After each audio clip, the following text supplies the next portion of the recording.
Those who refuse the gift of eternal life are condemned to wander in the darkness of eternal night. Coming this fall from SJS Direct. Yesterday, actor Hartley Sawyer, who plays the elongated man on CW's Flash, was fired for making allegedly racist and misogynistic tweets on Twitter from 2011 to 2014. And when I take a critical examination of Hartley Sawyer's termination from CW's Flash, I see something that was done basically just to virtue signal to the woke crowd and capitalize on the controversy related to the George Floyd protests. Because when I put your CW and Warner Brothers under the microscope, this firing of Hartley Sawyer just shows how inconsistent both your CW and Warner Brothers are as related to racism. They have no problem terminating Hartley Sawyer for some tweets he made from 2011 to 2014.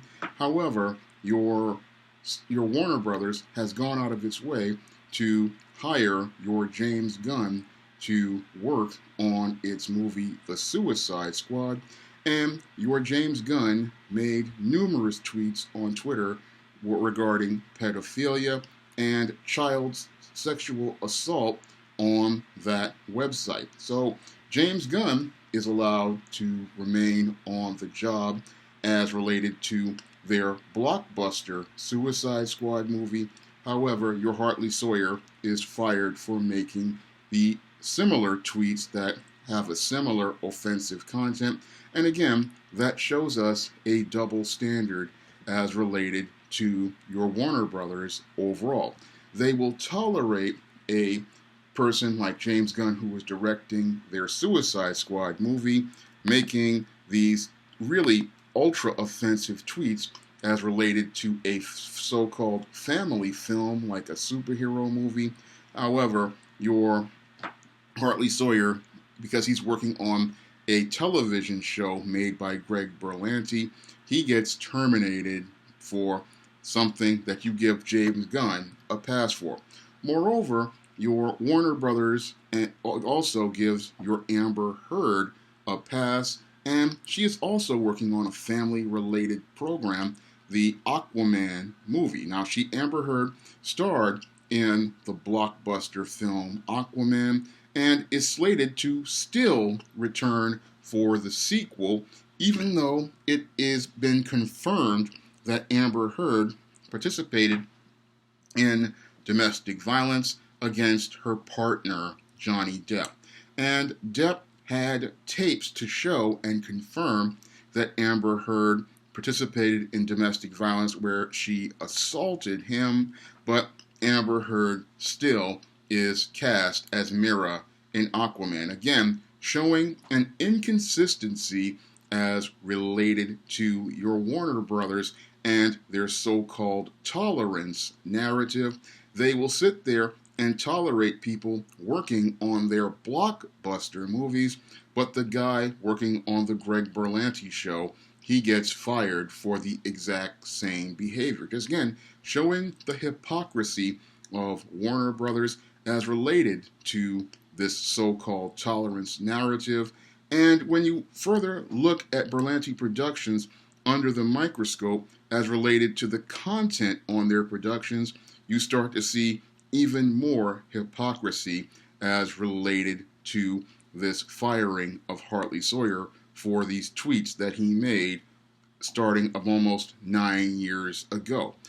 When you look at Greg Berlanti's productions and the racism that has been presented on these shows, from John Diggle being the butler for several seasons of Arrow to the N-word moment that your John Diggle received on an episode of Arrow where he asked Oliver Queen to put on the Green Arrow costume again, and Oliver Queen told him that being Green Arrow makes me the best person I can be, basically making a racist shot at John Diggle, saying that he could never be on his level. that really, again, shows you the hypocrisy of Greg Berlanti in these situations. And this is further compounded by your Greg Berlanti, who in one episode of Riverdale had your Chuck Clayton making these statements saying that he was giving sticky maples to white women. An episode that was so racist and so offensive that most people called it out.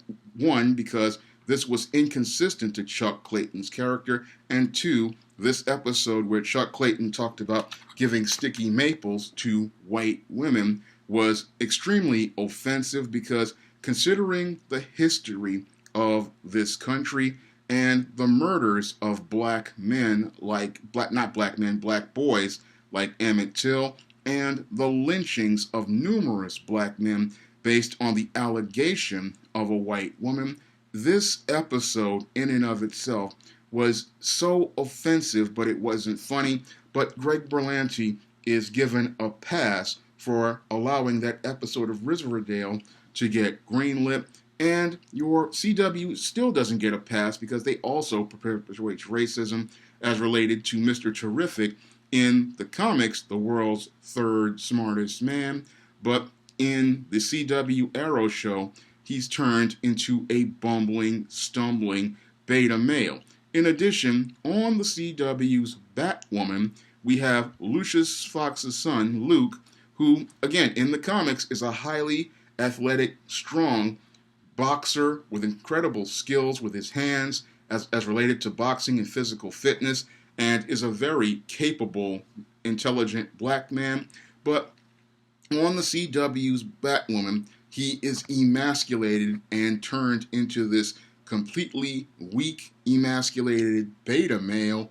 But but the whole thing is they're gonna say they're standing up for against so-called racism and intolerance for your Hartley Sawyer's tweets from almost 9 years ago. Again, showing complete inconsistency as related to their stance, because you're going to fire one man as related to something he wrote 9 years ago, but you're going to sit there and have a history of behaviors that show us, again, the hypocrisy of Warner Brothers and the hypocrisy of Berlanti Productions. Because it seems like if you're working on a multi-million-dollar, big-budget superhero movie, you can participate in the most egregious behaviors like James Gunn and Amber Heard and still get to keep your job.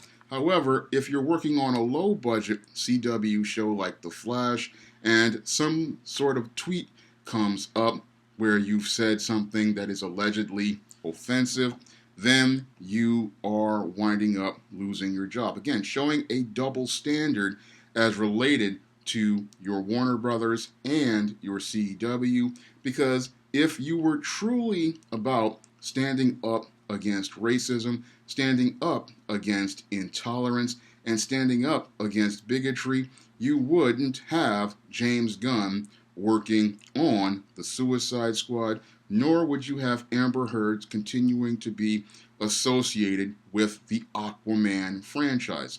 Moreover, you wouldn't even have let scripts like the one for the Chuck Clayton episode of Riverdale pass and get a green light, nor would you have gone out here and allowed John Diggle to experience that racism that he experienced in that episode of Arrow, nor would you have allowed Mr. Terrific, one of the best black characters in comics today, to be emasculated and made into this joke, nor would you have allowed Luke Fox to be turned into a clown. Again, you would have had a consistent record as related to so-called tolerance and so-called fighting against racism, and that would show in your track record. But that does not show with Warner Brothers, and that's what I'm calling out, because for me, your Hartley Sawyer's past, yes, he's said some allegedly offensive things, but the whole thing is, what's more offensive is this company. Because when I look at this whole ploy where somebody has dug up dirt on your Hartley Sawyer, I think about what Jesus said in the Bible about he who is without sin. And when it comes down to these SJWs who go out here and dig up dirt, they are often filled with a lot of sin. And while they try to virtue signal to everyone and tell them to pick up stones, they don't want to look at the plank in their own eyes. They want to look at the mott in somebody else's, and they want to destroy somebody's career based on the mott in their own eyes. Meanwhile, the plank in their own eyes shows us how egregious they truly are.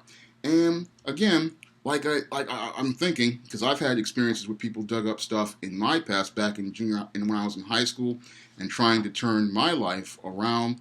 And I know what digging up dirt can, how much harm it can do to someone. So when I look at this situation again, I can see if there was a consistent track record of removing people who have made statements like this, but your Warner Brothers and your Berlanti Productions have not been consistent in their actions. Because they have not been consistent in their actions, I cannot see this as anything more than some virtue signaling by some woke people in an effort to try to get attention for themselves and try to pander to more woke people. And that's par for the course with your Berlanti Productions. And I look at this one as this firing of Hartley Sawyer. Again, I don't see it as some sort of victory. I see it as, again, more virtue signaling by the woke crowd in an effort to get eyeballs to pay attention to a dying Flash show, which is in its 7th season. And when a show hits its 7th season, that's when that show is on the decline. And the Flash's ratings have been on the decline. And this was, as I see it, something that they did, again, using virtue signaling to get attention for themselves in an effort to try to market the show, because Hartley Sawyer was originally supposed to be a regular on the show, and we were going to get the Sue Dibney and on the show, and they were supposed to get married this season probably, but this was done, again, to get eyeballs on a dying show. And the woke crowd, they love to use virtue signaling to get your attention, and they love to use virtue signaling to make it look like they have done something when they actually have done nothing. They want to tell us, again, about this racism, but they don't want to look at all of the other racism as related to their other productions or the past productions that Berlanti has participated in, or Berlanti's own personal, as I see it, issues with heterosexual black men, because it seems like on every episode of one of his shows, he finds some way to emasculate a heterosexual black man or make mockery of a black man. Again, he sits there and talks about the mott in Hartley Sawyer's eyes, but doesn't want to look at the plank in his own. Again, showing the hypocrisy as related to Hollywood and how these woke people, they are nothing more than Pharisees and Sadducees, and they promote hypocrisy while they talk about tolerance and acceptance. If you want to see me make more videos like this, you can donate to my Patreon, my PayPal, or my Cash App by clicking the links in the description box. And if you want to try some of my SJS Direct publications like the ISIS series, the E-Steam series, the John Haynes series, and the Spinsterella trilogy, you may do so by clicking the link to Amazon.com. That's all I have to say for this video. You can comment, rate, and subscribe. Now available in paperback and coming to Kindle Unlimited, John Haynes, Dark Succubus. The man who rules the world is tempted by a sultry succubus in this all-new John Haynes series adventure. Get John Haynes, Dark Succubus in paperback or pre-order on Kindle Unlimited today.